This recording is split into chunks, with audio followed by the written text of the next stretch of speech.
Bonjour à tous les parents et aux encadrants de l'établissement. Je me présente, Amina Rafa, je suis coach professionnel de vie et business coaching et je travaille aussi avec les enfants. Donc, pour résumer ma démarche, c'est une approche globale qui, euh, qui part du développement personnel, c'est-à-dire agir sur les comportements de l'enfant par l'apprentissage de gestes réguliers sur la durée. Par exemple, l'organisation, l'engagement, aussi ce qui impacte aussi les valeurs.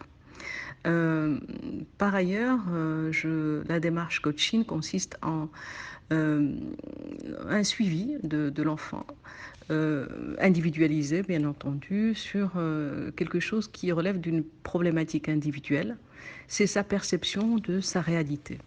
C'est-à-dire il se passe quelque chose et l'enfant construit un scénario qui va le poursuivre en principe toute sa vie. Donc, le travail de coaching consiste, va accompagner l'enfant pour définir la zone du problème, investiguer les zones touchées et l'amener à revoir ou réajuster sa représentation de la réalité ou du territoire, de l'environnement, d'une relation, d'un problème qui est survenu.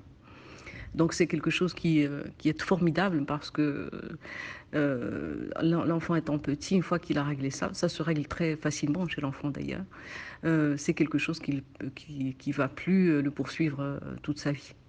Alors, les outils utilisés, ben, oui, alors, en parlant de l'enfant, s'il y a un suivi individuel, je parlerai du suivi collectif. Mais je parle tout d'abord des outils. Je suis hypnothérapeute, je suis praticienne en hypnose ericksonienne et je me forme actuellement pour être maître praticien en hypnose ericksonienne.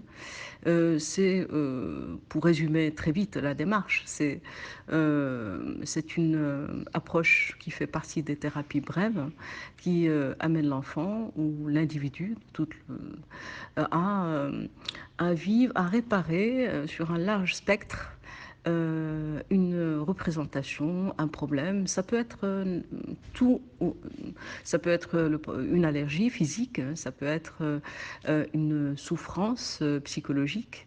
Par exemple, perdre un animal pour un enfant, c'est un deuil. Donc l'hypnose accompagne l'enfant dans ce deuil. Autre outil que j'utilise, que j'affectionne énormément, c'est l'EFT, c'est Emotional Freedom Technique.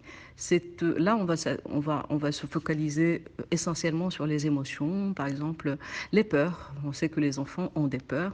Cette période de confinement a généré beaucoup de peurs chez les enfants, surtout par rapport à ce qu'ils ne comprennent pas. Donc, c'est l'appliquer. C'est une technique qui appartient en médecine douce et qui va adopter une technique de tapping, de tapotement sur des points énergétiques, les mêmes qui sont utilisés en acupuncture. Et c'est aussi, ça consiste en la reconnaissance du problème d'abord, c'est des phrases affirmatives qu'on va prononcer tout en tapotant des parties du corps, des points énergétiques, par exemple le sommet du crâne, ensuite le coin de l'œil, sous les aisselles, etc. C'est aussi une démarche, une technique très ludique que les enfants aiment beaucoup puisqu'ils se tapotent eux-mêmes tout en disant des phrases. Cette technique est très très utile pour libérer les émotions de l'enfant, chez l'enfant et il le fait tout en jouant et ça répare énormément de choses qui peuvent là aussi impacter toute sa vie. Au lieu de les garder dans son inconscient, il s'en libère et c'est parfaitement OK comme ça. Donc voilà, j'ai résumé un peu ce que je peux faire auprès des enfants. C'est une proposition que j'ai faite à l'établissement et voilà, donc vous avez mon contact. Il me reste un point à exposer, c'est le suivi collectif. Donc l'idée, c'est de former des groupes aussi sur WhatsApp, de groupes d'enfants de la même tranche d'âge pour discuter des thématiques de la vie. Et voir un peu leur représentation, ça leur permet de verbaliser ce qu'ils n'osent pas dire, de comprendre.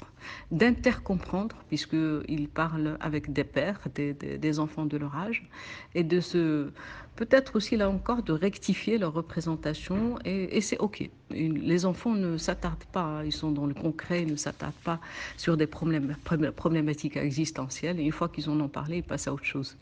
Et voilà, donc à votre disposition, à votre écoute. À très bientôt.